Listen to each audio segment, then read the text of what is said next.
फिर भी इनके धर्मायतनों की, जिनालयों की रक्षा हो, तीर्थों की रक्षा हो, उसके लिए ये आपका निर्णय बराबर है। आशीर्वाद दिया, चल दिए। मतलब यह है कि जमीन पर बैठ कर के भी औकात जमींदार जैसी रखना चाहिए, ना कि ऊंचे बैठ कर के भी सोच नीची रखना चाहिए। ऐसे गुरुदेव के जीवन चरित्र का एक एक संस्मरण हमारे जीवन को बदल देने की सामर्थ्य रखता है। उनका चलना, उनका देखना, उनका बोलना।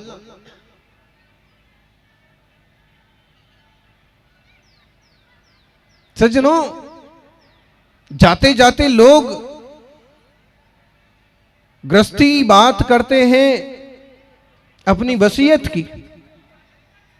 ध्यान रखना, जो संसार से चिपके रहते हैं उनका मरण बिस्तर पर होता है। राग द्वेष मोह से जो चिपके रहते हैं उनका मरण बिस्तर पर होता है, और जो तप त्याग से चिपके रहते हैं उनका मरण संस्तर पर होता है, समाधि मरण होता है। लास्ट टाइम भी उन्होंने स्वाध्याय लिया, साधुओं की क्लास ली पिछले शाम को, सुबह भोर में। आज 24 तारीख के दिन तो वो 5:55 पर रवाना हो गए, लेकिन पिछले शाम तक क्लास ली, स्वाध्याय लिया। स्वाध्याय में बहुत ज्यादा नहीं बोल रहे थे, कुछ प्रश्न पूछते थे, और एक प्रश्न पूछा, आखिरी प्रश्न था उस दिन का, और वह उस दिन का आखिरी प्रश्न उनकी जिंदगी का आखिरी प्रश्न बन गया। उनको उस प्रश्न के उत्तर साधुओं से चाहिए थे। प्रश्न पूछा,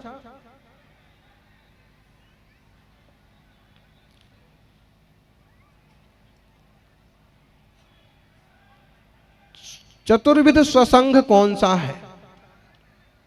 चतुर्विध संघ कौन सा है? स्वचतुर्विध संघ कौन सा है? नाम बताएंगे। साधुओं ने अपने हिसाब से बताए, मुनि, आरिका, श्रावक, श्राविका, ये चतुर्विध संघ है। आचार्य महाराज ने सिर ला दिया। दूसरे ने बताया, ऋषि, मुनि, यति, अनगार, यही 4 प्रकार का संघ है। किसी ने कुछ और बताया, 4 अनुयोग के नाम बता दिए, किसी ने चूकने वाली बातें बता दी। आचार्य महाराज ने फिर कहा कि चतुर्विध संघ तो प्रसिद्ध है, मुनि, आर्यिका, श्रावक, श्राविका, ऋषि, मुनि, यति, अनगार, ये तो बहुत प्रसिद्ध है। आप सब प्रज्ञावान साधु हैं, आप सब बहुत दीक्षित भी हैं, आपके सामने इतना छोटा थोड़ी ना प्रश्न पूछा जाएगा। फिर से सुनो, 4 प्रकार का चतुर्विध स्वसंघ कौन सा है? साधुओं को थोड़ा थोड़ा ध्यान में आया, फिर भी हाथ जोड़ के कहा कि भगवान आप ही बताइए। आचार्य महाराज बोले कि ऋषि, मुनि, यति, अनगार, यह तो जिन शासन का व्यवहार चतुर्विध संघ है। ऋषि, मुनि, यति, अनगार, ये तो मुनि राजों की एक अपनी भेद विवक्षा से संघ की परिगणना की शैली है। श्रावकों को भी जोड़ लेना है, इसलिए मुनि, आरिका, श्रावक और श्राविका, ये चतुर्विध संघ महावीर स्वामी का व्यवहार चतुर्विध संघ है। लेकिन निश्चय से वास्तव में सम्यक दर्शन, सम्यक ज्ञान, सम्यक चारित्र और सम्यक तप, यह अपना स्व का चतुर्विध संघ है। मतलब है कि इस वक्त उन्होंने संघ का विकल्प छोड़ रखा है। पर संघ तो बोले मिलते रहेंगे, बिछुड़ते रहेंगे। पर संघ आज है, कल नहीं है। पर संघ में हीनाधिकता हो सकती है, लेकिन स्वसंघ कभी तुम्हारा साथ छोड़ता नहीं है। सम्यक दर्शन, सम्यक ज्ञान, सम्यक चारित्र तुम्हारी आत्मा के गुण हैं। सम्यक तप तुम्हारी आत्मा को सुवासित करने वाला, परिष्कृत करने वाला महान साधना का तत्व है। इस 4 प्रकार का स्वसंघ ध्यान में आया? एक श्रावक ने प्रश्न पूछा, गुरुदेव अभिषेक कैसे करना चाहिए? और उनका जवाब देने का ढंग बहुत सहज सरल और सीधा आगम सम्मत होता था, स्यादवाद और न्याय सिद्धांत के साथ होता था। उन्होंने कहा, भाई जहां जैसे करते हो वैसे करना चाहिए। मैं आपसे विधि का निवेदन कर रहा हूं। तो उन्होंने कहा कि विधि करने बैठे तो बहुत बड़ी विधि है, पूरा मंगलाष्टक से प्रारंभ कीजिए, कुएं से छान करके शुद्ध पानी लाइए, पानी प्राशुक कीजिए। प्राशुक करने के भी बहुत तरीके हैं। प्राशुक जल से ही श्री जी का अभिषेक करिए। गर्म करके ही प्राशुक होता हो ऐसा जरूरी नहीं है। लवंग डाल दिए जाएं, पर्याप्त मात्रा में सौंफ डाल दी जाए तो वह पानी भी 6 घंटे के लिए प्राशुक हो जाता है। और छने हुए पवित्र जल से और अपनी अपने तरीकों से सारे मंत्रों के साथ अभिषेक किया जा सकता है। जो जल लाते हैं उस जल में आप क्षीर समुद्र की कल्पना कर सकते हैं। 14 नदियों का ये जल है, वैसा मंत्र बोल करके वो विधि कर लीजिए।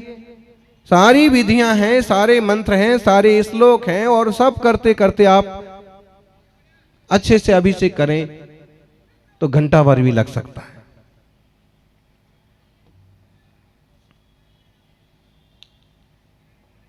भाई सौधर्मेंद्र जब अभिषेक करता है सुमेरु पर्वत पर तो कितने धूमधाम से करता है? आज भी श्रवण बेलगोल में जो अभिषेक होता है ना, भले एक पंडित जी हों कि 2 पुजारी हों कि 2 ही कलश हों, लेकिन जब वो पहाड़ पर जाते हैं ना तो वहां का जो संगीत है, क्या दुंदुभी, सहनाई और उसके साथ 1-2 बाजा, और पुजारी भले एक होगा, बाजे 4 होंगे। और फिर कभी कभी ये होता है कि बाजे 4 होते हैं, पुजारी 1000 होते हैं। मतलब वक्त ऐसा भी पड़ जाए तो भी विधि वही रहेगी कि हम कलश भी लेके जा रहे हैं तो संगीत के साथ।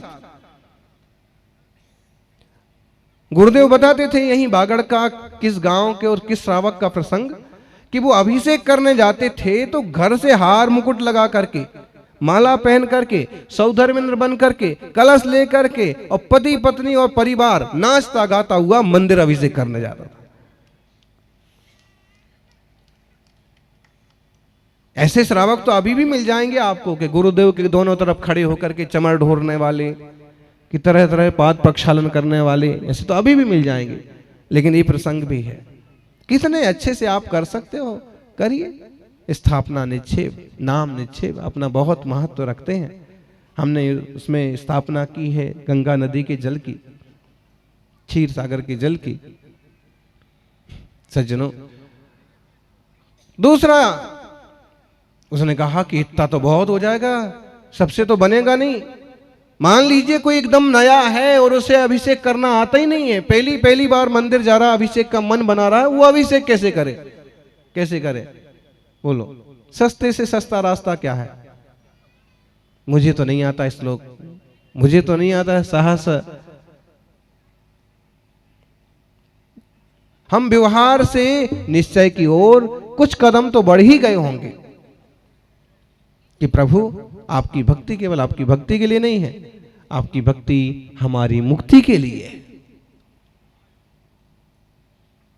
बोलो, भगवान जी की भक्ति करने से भगवान जी को कितना फायदा है? बोलो, इतना बड़ा मंदिर बना रहे उदयपुर में, आप तो बड़ा अच्छा काम कर रहे कि भगवान के लिए मंदिर बनवा रहे। भोले भोले श्रावक होते हैं ना, तो भगवान के लिए था ही नहीं, छाया ही नहीं थी, बनवा दिया हमने। हमने सोचा कहां बैठेंगे कहां बैठेंगे भगवान। हाँ, गांव में महाराज जी के लोगों ने भजन भवन ही नहीं था, हमने बनवा दिया कि आते रहते साधु तो। अरे ज्ञानी तो इस ढंग से बोलता है, इस ढंग से बोलने से ऐसे लगता है कि जैसे बेचारे हो, वो तुम बहुत ज्यादा सामर्थ्यवान हो। ऐसे बोल कि भले यहाँ मंदिर नहीं था, ये सौभाग्य मेरे हिस्से में लिखा था कि मैं यहाँ मंदिर बनवाऊं। ये हमारे हिस्से में लिखा था कि हम यहाँ मंदिर बनवाएंगे, नहीं मेरे हिस्से में लिखा था कि यहाँ गुरुदेव के लिए ठहरने के लिए कोई व्यवस्था नहीं है, इतने बड़े तपस्वी आते हैं, यहाँ भवन हम बनवाएंगे। बोलने का, समझने का, सोचने का तरीका, इसी से तो थोड़े से में डिफरेंस में ज्ञानी और अज्ञानी बन जाते हैं। भाई प्रभु की पूजा करने का, गुरु की आराधना का सौभाग्य मिले तो इसे सौभाग्य समझो, लक समझो, अहोभाग्य समझो, नहीं तो कहां से कहां पहुंच जाएंगे और आप देखते रह जाएंगे।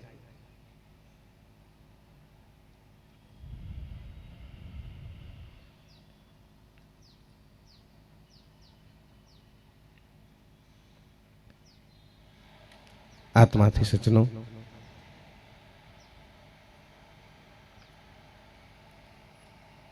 हम सौभाग्यशाली हैं कि जिनने ये मंगलमय वीतराग दर्शन पाया है।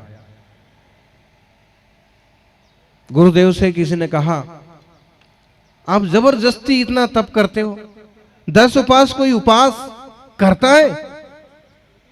उनने कहा कि मैं करता हूं। नया मेरे कहने का मतलब है कि 10-10 दिन कोई ऐसे निराहार रहता है? ऐसे रहना चाहिए। शरीर को सताने से, दुखी करने से क्या फायदा? इंद्रियां परेशान हो जाती हैं, शरीर सूख जाता है। मेरे से तो एक उपास नहीं होता गुरुदेव। मेरी जीभ कहती है कि रसगुल्ला खाओ, मेरी आंख कहती है टीवी देखो, मेरे कान कहते हैं गाने सुनो, संगीत सुनो, मेरा शरीर कहता है कि आराम से लेट जाओ, भरपेट खाओ और सो जाओ। मेरी नाक कहती है कि बढ़िया सुगंधित वातावरण में रहो। 5 इंद्रियां हैं और 5 इंद्रियों को भोग में भोगता हूं। ये बात ठीक है कि श्रावक के नाते रात को नहीं खाता हूं, बाजार का नहीं खाता हूं, लेकिन जहां तक बनता है मैं तो अपनी मस्ती में रहता हूं। आचार्य महाराज कहते हैं कि इंद्रियां तुम नहीं हो, तुम क्या मस्ती में रहते हो? मतलब क्या? मतलब इंद्रियां इंद्रियां है और तुम हो। मतलब इंद्रियों की रचना शरीर की रचना है और जानन स्वभाव की रचना वो तुम्हारे आत्मा की रचना है। अरे भाई, जब तुम खाता है तब खाता है कि जानता है? आप कहोगे तो अब मेरे भी ध्यान में नहीं आ रहा क्या कह रहे हैं, क्या कहना चाहते हैं। ध्यान में तो लेना पड़ेगा। वास्तव में हम खाते हुए भी खाते कहां हैं? जानते ही तो हैं। यहां से डालते हैं, वहां से निकालते हैं। देख लीजिए ना, इतने कीमती मीठे मीठे लड्डू खा करके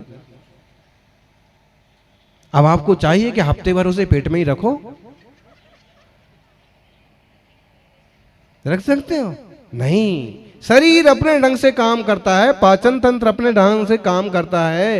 ये शरीर पुद्गल की रचना है। और मैं तो जब स्वाद ले रहा था तो जानन ही तो कर रहा था, लेकिन उसमें जो मोह है कि ये खाऊं, ये आश्रव बंध का और कारण बनता है। जानन में जो गफलत है वो नुकसानदायक है। भाई, इंद्रियां प्रमाण नहीं है, इंद्रियां ज्ञान नहीं है। और एक बात ध्यान रखना, सन्निकर्ष भी ज्ञान नहीं है। न्याय का बहुत महत्वपूर्ण शब्द है। तू क्या समझता है कि मैं किसी को टच करके, स्पर्श करके सुखी हो जाऊंगा? जब जीभ पर लड्डू आएगा, जलेबी आएगी, तो ही मुझे आनंद आएगा। आपको बिना लड्डू जलेबी के हम यही मिठाई का आनंद दिला दें, बोलो तो? अरे ज्ञानी आता है। तपस्वी सम्राट ने मुनि दीक्षा के बाद शक्कर का एक दाना भी अपने जीभ पर नहीं रखा, लेकिन उनकी चेहरे की मुस्कान जैसी मुस्कान किसी और की देखी हो तो बताओ। उनके केवल पानी के गिलास में और मट्ठे के गिलास लेने में जो आनंद और जो सहजता और जो समता भाव आप अपने रसगुल्ले में लिया हो कभी तो बताओ। इसका मतलब है कि जिनने ज्ञान ज्ञायक स्वभाव को समझा और जिनने इंद्रिय और सन्निकर्ष से सुख नहीं माना, इन्हें प्रमाण नहीं माना, ये प्रमाण नहीं है, इंद्रिय पुद्गल की रचना है। सन्निकर्ष का मतलब होता है पास में आना, स्पर्श आदि होने से तृप्ति और शांति होना है। ये प्रमाण नहीं है, प्रमाण हमारा ज्ञान है, ज्ञान हमारा स्वभाव है। और जब हम ज्ञान स्वभाव के अभिमुख होते हैं ना, तो बिना पकवानों के भी सुखी हो जाते हैं। जानन ही तो कर रहे थे, सूखी रोटी मिले कि मलाई कोफ्ता मिले। इस संसारी जन बहुत भेदभाव करते हैं। बोले वहां गए थे, वहां तो क्या नाश्ते की प्लेट में क्या क्या था, बोलो।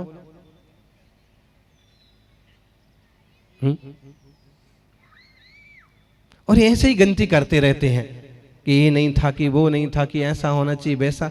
अरे भाई जानन जान बस, इसमें राग द्वेष क्यों करता है? हर चीज में राग द्वेष करता है, इसलिए बंध से बंधता है। और मुनि ज्ञानी तपस्वी पंचेंद्रिय विजय कैसे करते हैं कि इंद्रियों की कोई भी अनुकूल की प्रतिकूल सामग्री रहो कि मत रहो, वो अपने आप में संतुष्ट रहते हैं, इसलिए आनंदित रहते हैं, सुखी रहते हैं। हमने तो कभी नहीं देखा आचार्य महाराज को कहते हुए कि उनके यहाँ का मट्ठा तो खट्टा था, कभी नहीं। ये हो सकता है कि उनके नहीं रुचे, नहीं जमे, ना स्वास्थ्य के लिए लाभदायक नहीं लग रहा हो तो पानी पी के आहार खत्म कर देंगे, लेकिन शिकायत।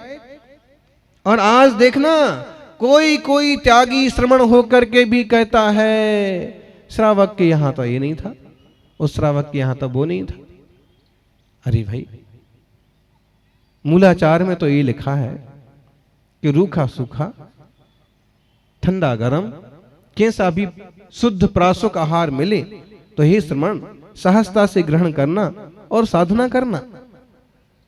और तू तो वहां जूस नहीं था, मिठाई नहीं थी, एक गिनती करने लगा, तेरे में और सामान्य संसारी में अंतर क्या रहा? अरे एक समझदार धर्मात्मा श्रावक भी ऐसी शिकायतें नहीं पालता है कि ये नहीं था, कि वो नहीं था, क्योंकि पता है तृष्णा की खाई खूब भरी, वह रिक्त रही, रिक्त रही। कितना भी भरो, पेट खाली का खाली। और हमें तपस्वी सम्राट के जीवन से शिक्षा मिलती है कि गिनती की वस्तुओं में भी आप जीवन यापन कर सकते हैं और संसार की चीजों का भोग नहीं करके भी स्वरूप का भोग करके आनंद में रह सकते हैं।